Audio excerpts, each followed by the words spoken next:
Millele tuginedes te praegu tegutsete? Huviala, kus riik sooviks arendada välja harjutusala. Nüüd see, et kas see sellisel kujul sinna tuleb, see sõltub sellest, kas läbirääkimised maaomanikega õnnestuvad või mitte. Kui läbirääkimised maaomanikega jooksevad kõik nii, siis järelikult riik ei saa seda teha. Järelikult me peame ka avalikult välja ütlema, et sellist riigikaitsevõimet me siin Kagu-Eestis arendada ei saa. Ehk see protsess on ikka läbi selle, et kõigepealt on maade omandamine, seejärel on seesama planeering või on nad osalt ühel ajal ja siis saab minna alles edasi lõplikult ju kehtestamist.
Austatud kuulajad, alustame tänase pärastlõunase konverentsiga.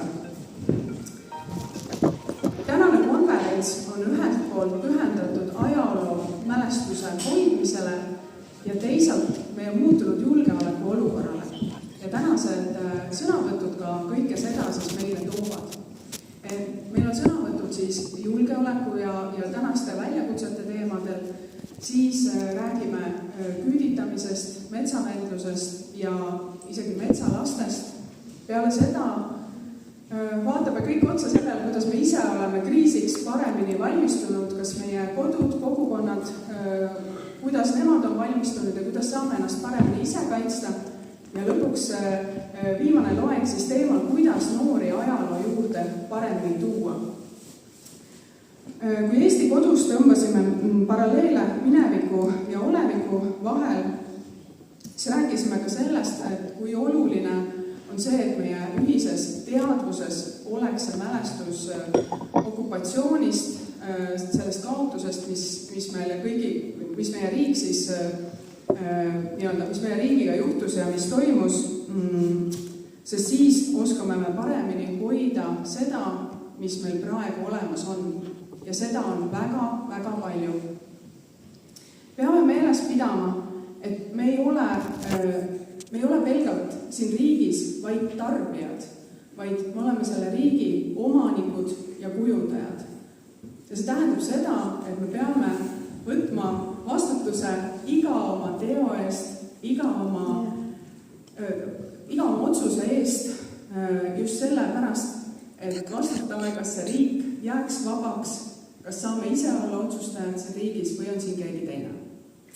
Aga konverentsi alguseks annan tervituskõneks sõna kaitseminister Hanno Pevkurile, mehele, kelle juhtimisel arendatakse Eesti kaitsevõimet ja tehakse otsuseid, mis peavad tagama, et Eesti oleks valmis ka siis, kui julgeoleku olukord meie ümber muutub veelgi keerulisemaks.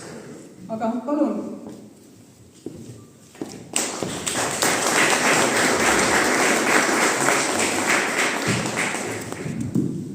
Austatud Rukli Lõniku inimesed, head külalised. Mul on suur au täna siin teiega olla ja vabandan, et ma ei saanud hommikupoole olla, sest hommikupoole kogunesime koos vabatahtlike inimestega, kes muretsevad ja arendavad Eesti kaitsetööstust. Ühel seminaril, kus me arutasime seda, et kuidas kaitsetööstus on kriisiks valmis ja kas kaitsetööstus on valmis tagama Eesti riigikaitseks vajalikud arengud. Sel aastal, järgmisel nädalal, saab meie taasiseseisvunud Eesti 35-aastaseks. Ja kui me läheme tagasi aastasse 1918, siis need faktid, et me oleme praegu pärast Nõukogude Liidu lagunemist saanud nautida vabadust kauem, kui me saime seda pärast vabadussõda, on üsna kõnekad. Selle aja jooksul on Eesti teinud läbi üüratu arengu ja alles täna hommikul nägin taaskord ühte väikest killukest meie arengu kinnitusest, kus siis üks sõltumatu organisatsioon on hinnanud Eesti keskkonnahoidu maailmas esikoha vääriliseks. Järgmine on Luksemburg ja siis juba järgmised riigid. Nii et selles mõttes, kui vaadata ajas tagasi 35 aastat, siis me näeme, millise suure arengu me oleme saanud oma tulevastele põlvedele ette valmistada ja millise arengu oleme riigina ja rahvana läbi teinud. Samas, kui ma vaatan julgeoleku olukorda, siis julgeoleku olukorda ei ole kuidagi läinud lihtsamaks. Meie ülesanne riigina, rahvana, ükskõik kes on valitsuses, on tagada see, et sarnase saatusega inimesed nagu siin täna saalis mitte kunagi juurde ei tuleks. Kui vaadata meie idanaabri käitumist ja vaadata viimast 100 aastat, siis kahjuks on Venemaa tõestanud, või ükskõik, keda me siis ida poole on näinud, kas on Nõukogude Liit, Tsaari-Venemaa või Venemaa Föderatsioon. Me oleme näinud, et circa iga 6-8 aasta tagant on nad alustanud kas sõda või sõjalist operatsiooni oma naabri suhtes. Ja kõige ilmekam tõestus selleks on viimased paarkümmend aastat, natuke rohkem, kus me näeme Ukraina sõda, Gruusia sõda, Krimmi annekteerimist ja loomulikult 22. aastast täiemahuline Ukraina ründamine.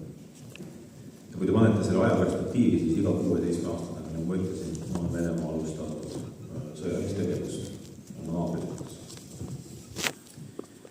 Ja see aegrida ei peaks tooma meile mingisuguse illusioone, et me ei peaks olema valmis Eestit kaitsma ja selle nimel maksimaalselt pingutama, et loomulikult sõda mitte kunagi enam Eestimaa territooriumile ei tuleks.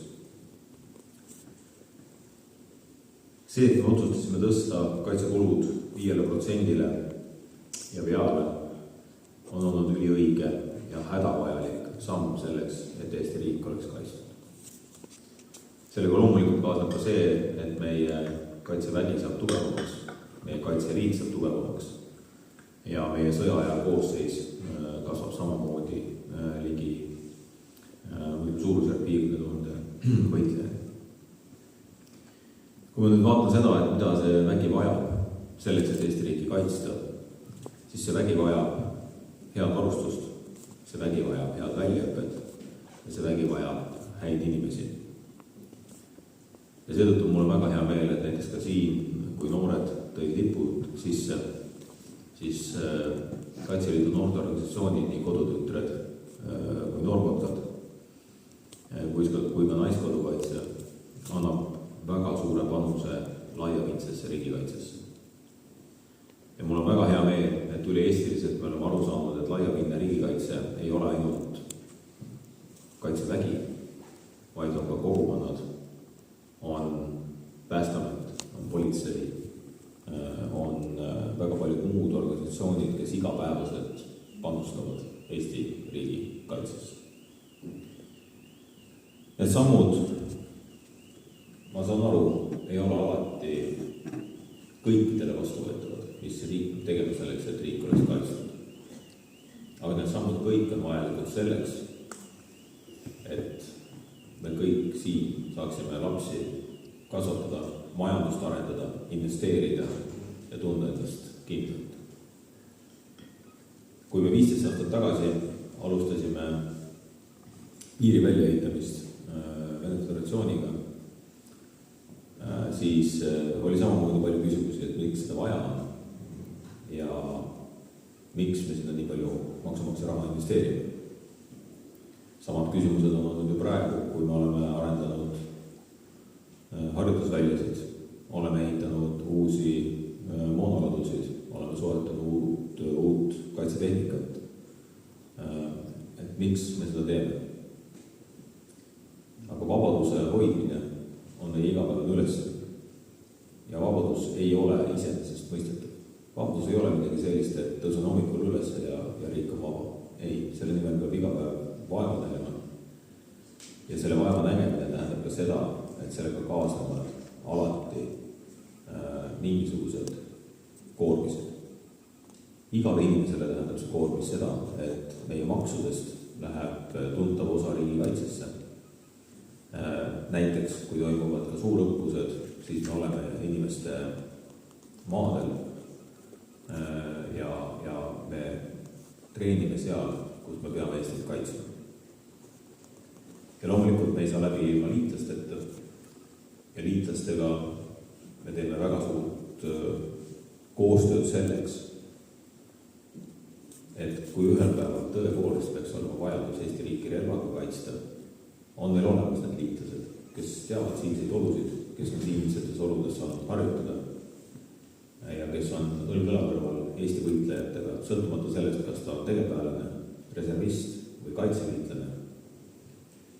Et ta on õlg-õla harjutanud, ta on teadlik kohalikest oludest ja kohalikud inimesed toetavad ka liitlasi. Ning seetõttu tegelikult mul on iseenesest sellised kahetsed tunded. Nagu ma ütlesin, ühest küljest on iga kas või loodusesse sekkumine raske, teisest küljest ma tean seda, et meie vaenlane ei mõtle selle peale, et Piusa ürgorg on kaitse all. Kui see nii lihtne oleks, siis paneks Piusa jõe äärde sildi, ütleks, et siin on kaitseala ja siia tulla ei saa. Ja vaenlane ei tuleks. Aga me teame, et see nii ei ole. Ei ole mõtet luua endale illusioone, et venelane kuidagi on täna vaadanud Ukraina peale niimoodi, et Ukrainas on väga palju maad, mida tuleks kaitsta, vaid lihtsalt hävitatakse. Inimelusid, loodust, keskkonda, ärisid ja kõike muud. Ja seetõttu olen alati öelnud ka seda, et 5% riigikaitsesse rahuajal on suhteliselt väike panus võrreldes 50% sõjaajal. Mida väiksem on riik, seda rohkem peab kriisiolukorras ühiselt maksma. Ma toon teile lihtsalt mõned näited. Venemaa majandusest läheb praegu sõjapidamisse Ukraina riigi vastu, Ukraina rahva vastu umbes 10% nende sisemajanduse kogutoodangust.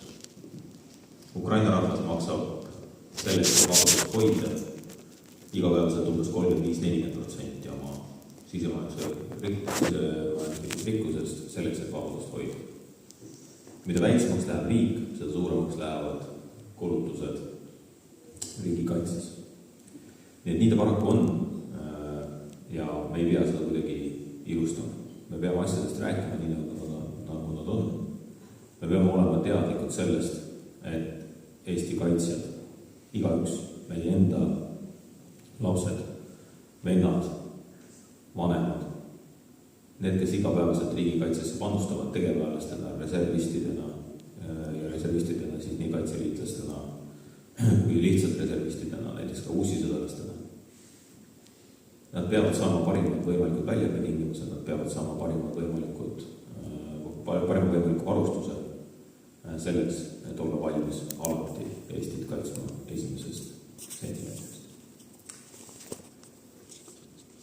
Ja 35. taasiseseisvumise sünnipäeva ees on mul hea meel näha tegelikult, et riigi ja rahva kaitsetahe on väga kõrge. Viimased uuringud näitavad, et 80% Eesti elanikest toetab 5% kaitsekulusid ja 70% meestest on valmis või 70% ühiskonnast on valmis panustama riigikaitsesse, kui selleks peaks vajadus olema. Need on päris kõrged numbrid ja kaitseväge usaldab üle 90% Eesti rahvast ja ka Kaitseliitu.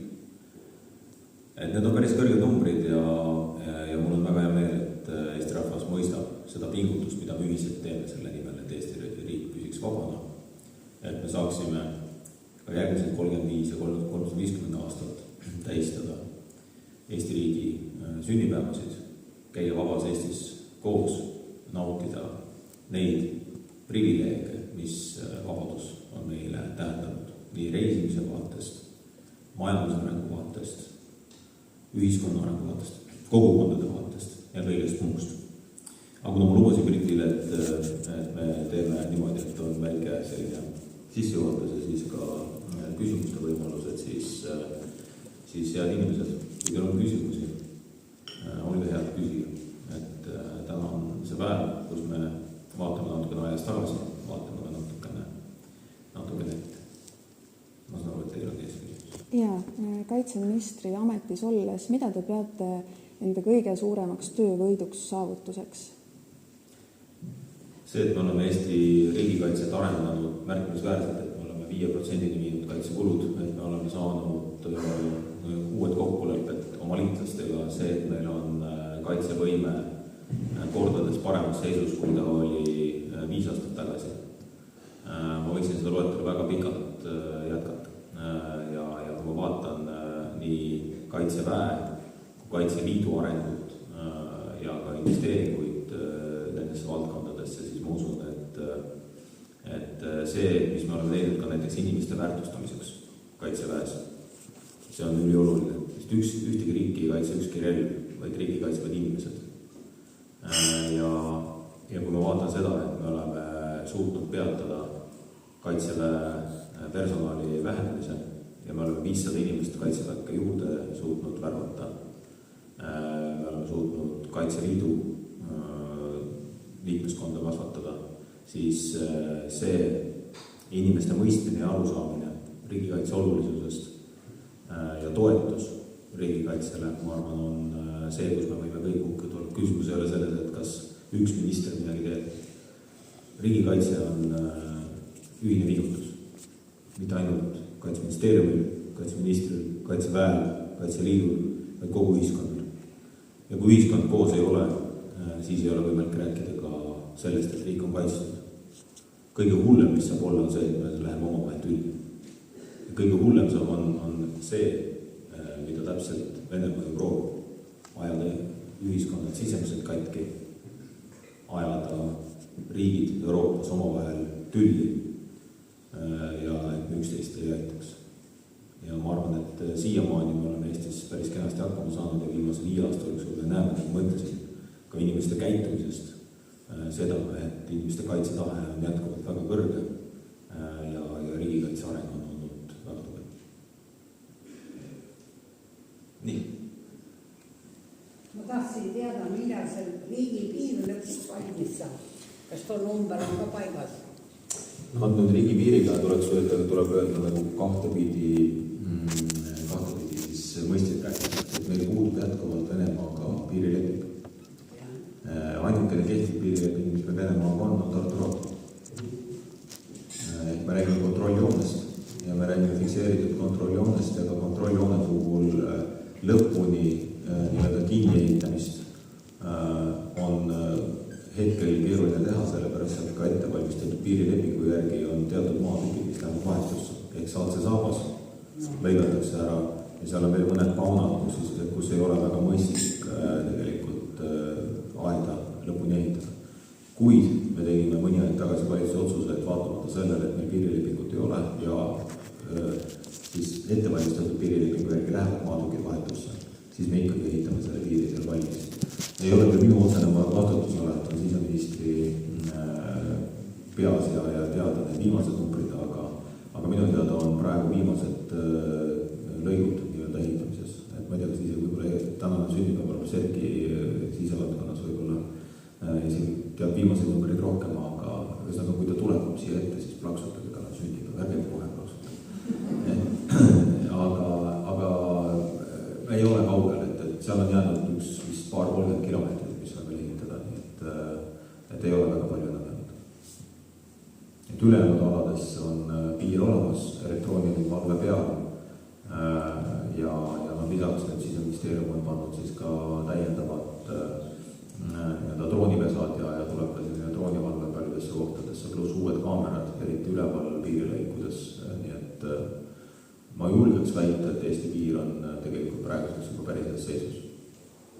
Kui ma 2012 sügisel ja 2013 kevadel läksin piirile, siis võrreldes selle ajaga on ikkagi pöörane areng toimunud. Meie piirivalvurid tollal olid ehitanud ise kättejõutuvatest vahenditest, autopummidest sellised pontoonid ja sinna peale pannud siis lauad, et oleks võimalik üldse piiri siis valvata. Tänaseks on kogu piiri riba puhas, teda on võimalik, teda on kaameratega jälgitav, enamuses, nagu ma ütlesin, on ka juba aiaga kaetud ja ma selles mõttes, et see kas või selle 10 natuke peale aastaga, mis me oleme nüüd piiri ehitanud, et tegelikult on meeletu areng. Aga kas sellel ratsa, niimoodi hobiratsaväel, kas tollel on ka mingisugune praktiline vajaduspõhisus ja kuidas te seda aktsepteerite? Mul on väga hea meel, et siin Lõuna-Eestis on sellised aktivistid, kes tegid ratsarügemendi tagasi. Loomulikult sõjalises vaates me täna hobustega keegi ei sõdi, aga sümboolse väärtusena ja täpselt samamoodi nagu Ando Kivibergi eestvedamisel tehti Toruküli üksus, siis nendel on teatud emotsionaalne sümboolne väärtus ja mul on väga hea meel näha, et kui ma käisin ka 7. avamisel, siis oli seal üksus kohal ja oli väga uhke tunne ja selles mõttes väga kiidan selliseid algatusi, kohalikke algatusi, aga sõjalises vaates loomulikult Kaitseliidul on vähe teistsugused ülesanded, et hobustega me loomulikult kahurite vastu ei lähe, suurtükkide vastu. Aga kui nüüd on drooni ajastu, mida teha siis selle raske väega? Täna on drooni ajastu, homme ei ole drooni ajastu. Vaadake, 5 aastat tagasi ei olnud keegi ette näha, et Ukraina sõja kulg muutub selliseks, et võetakse droonid nii massiivselt kasutusele. Meenutame 3 aastat tagasi, rääkisime siin Eestis, et miks meil ei ole suurtükimoona. Me oleme ostnud suurtükimoona. 2023. aastal oli Eesti riik suurtükimoona ostmises Euroopas absoluutnumbrites esimene. See teised riigid veel ei tajunud seda ohtu nii kõvasti. kõik, ja see on üks, mida me täna rääkisime hommikul Kõuemõisas siis kõikide kaitsetööstusettevõtetega, et kas droon on see, mis jääb, ei jää, et mis on see tulevik. Kui ma peaksin teile natukene tulevikku ennustama, siis tulevik liigub pigem rohkem veel taevasse, et me näeme rohkem kosmost. Kõik, mis kosmosega seondub, satelliidi areng on meeletu ja me näeme seda, et seal tegelikult ülemistest kihtidest veel kõrgemale, kuhu droonid ulatuvad, tegelikult ründevahendid jõuavad ka sinna, ballistilised raketid juba täna lendavad üle orbiidi. Aga see tehnoloogia areng on lihtsalt nii kiire ja ka droonivastased seadmed, nii lasermõjutus kui mikrolainemõjutused kui kõikvõimalikud erinevad püüdurid, et sinna leitakse vastu rohi ja üsna kiiresti. Ja pigem on küsimus selles, et mis on see järgmine. Ja me otsime tegelikult lahendust juba sellele, et mis on see järgmine etapp. Aga droonid ei tulnud Ukraina sõtta, et me kõik siin aru saaksime sellepärast, et ukrainlased tahtsid droone hakata kasutama sõjapidamises. Droonid tulid Ukraina sõtta sellepärast, et nendel ei olnud piisavalt laskemoona. Ja siis saab otsima väljundid, mida teha. Neil oli granaate, neil oli lõhkelaenguid ja siis leiti lahendus, et võetakse sama droon, pannakse sinna alla lõhkelaeng ja kasutatakse seda drooni tegelikult mürsuna. Sest et täna maksab droon välja printituna 3D printerist umbes $250. Üks mürsk maksab, kõige odavam mürsk maksab umbes $2500. 10-kordne vahe. Et selles mõttes see on põhjus, miks tegelikult me näeme droone lahinguväljal. Mitte see, et hirmus tahe oli kellelgi droone kasutusele võtta. Aga nad on osutunud väga efektiivseks. Ja loomulikult, kui me vaatan näiteks ka Eesti kaitseväes, siin samas Lõuna-Eestis, kui Brianovi pataljon on see, kes on siis nii-öelda esimesena võtnud kogu drooni väljaõppe ja kogu drooni arenduse kaitseväes enda kätte ja kõik ajateenijad saavad selle siis drooni kaitseõppe ja see on miskit, millega me peame Eesti kaitseväes arvestama, aga ma ei ütle seda, et näiteks 10 aasta pärast on droon see, mis on võluvõits. Ei pruugi olla. Aga kas perspektiivis me hakkame tootma sõjamoona, no mul ükskõik mida, tähendab, ega ma ei tahagi teada mida ja kus ma arendada. Vastus on jah. Leping on juba sõlmitud. Mitte ainult moona, vaid ka lõhkeainet. Nii lõhkeaine kui moonatehas on Eestis rajamisel.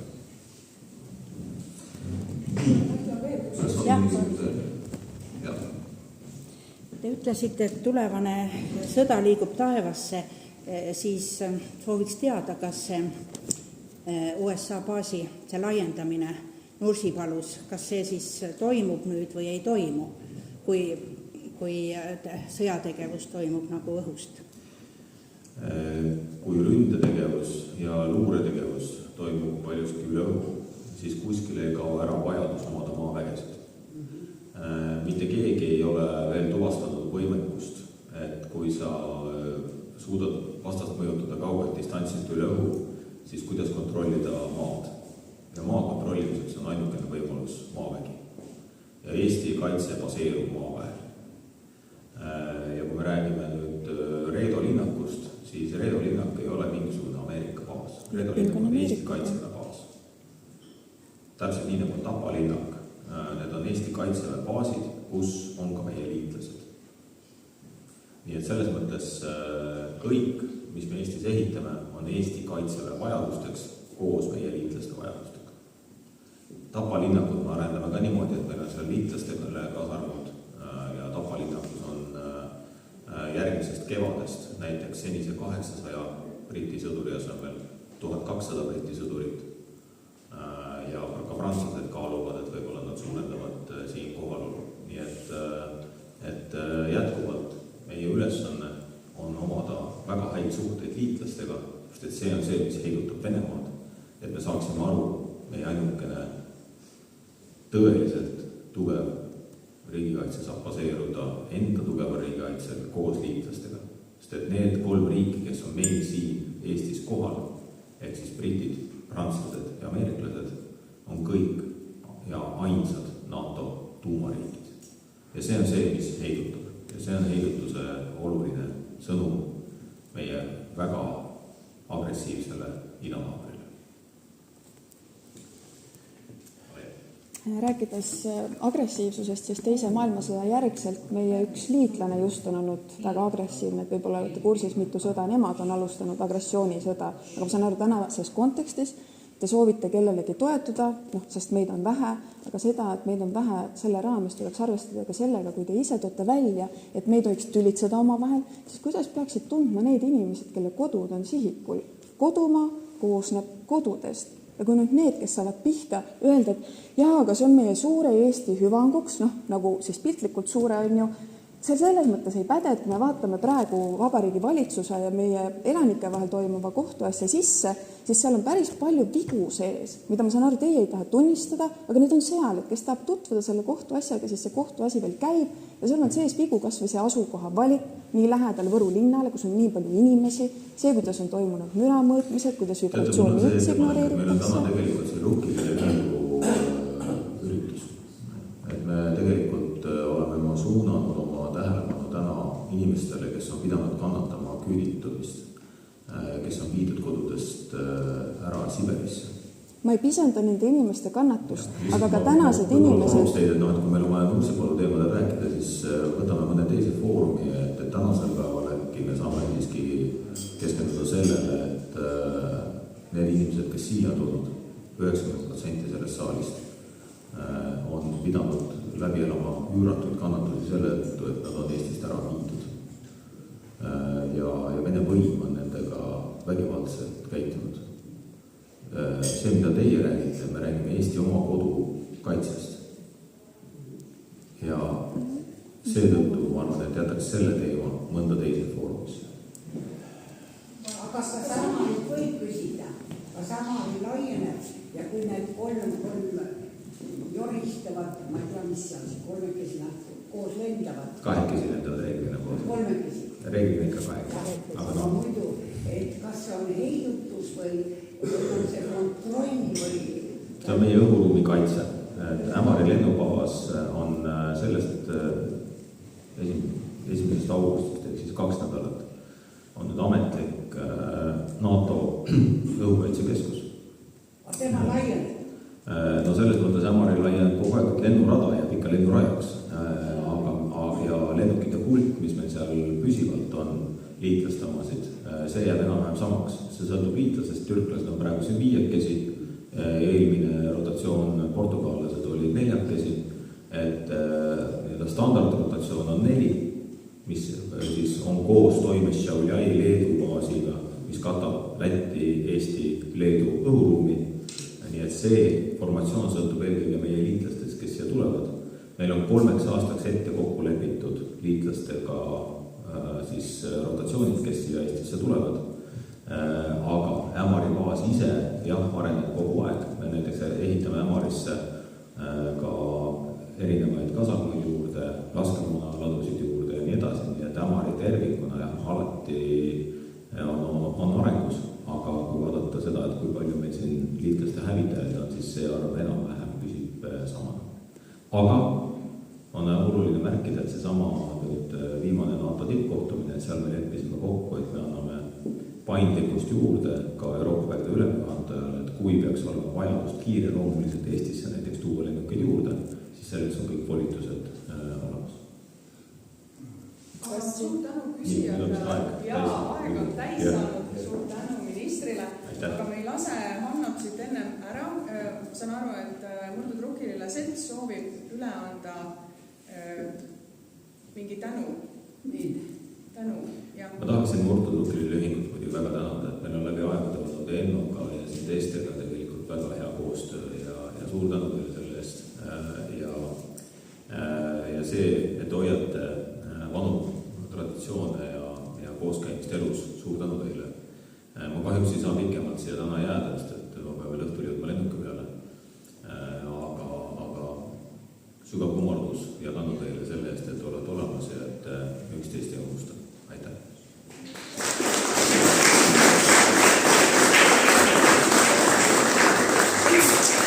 Kuidas me teeme seda?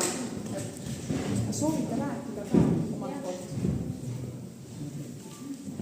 Aga ma jõuan ennem ära anda Rõnge valla väikese kõigile tänastele esinejatele siis sauna pilet ja kutse siis meie väga olulisele nädalavahetusele Sanna, et 11. oktoobril Eesti kõige suurem vihtlemislava, ühisvihtlemine, nii et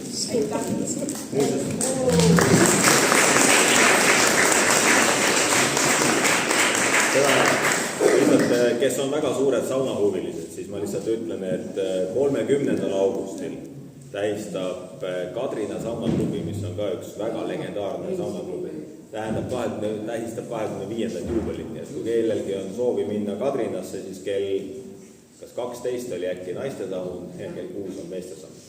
Nii et ja vahepeal on suur pidu ja kõik muud, nii et saunatraditsioon on miskit, mis on Eestile väga aitäh!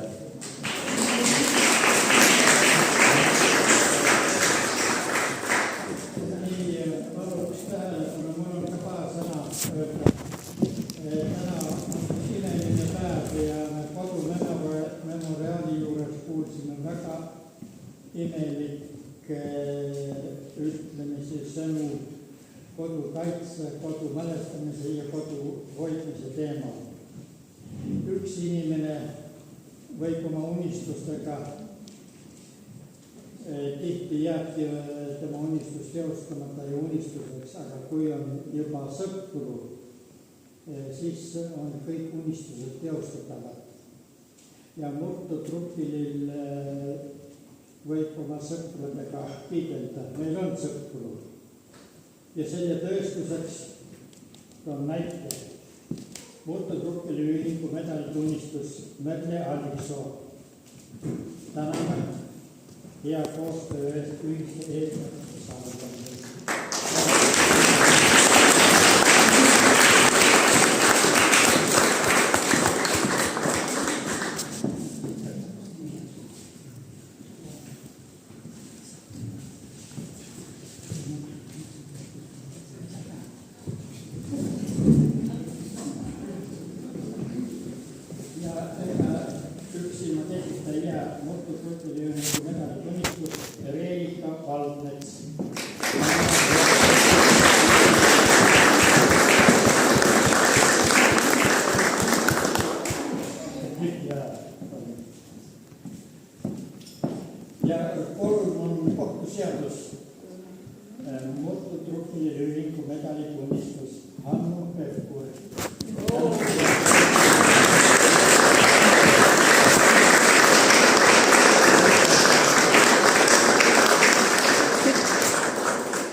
Sa ei tunne küüditatud, ära küüdita mentaliteeti. Jah, omavahel. Vist ikka. Ovatsioonide saab.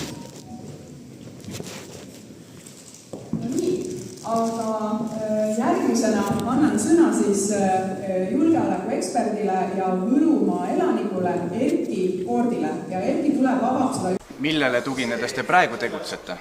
Huviala, kus riik sooviks arendada välja harjutusala. Nüüd see, et kas see sellisel kujul sinna tuleb, see sõltub sellest, kas läbirääkimised maaomanikega õnnestuvad või mitte.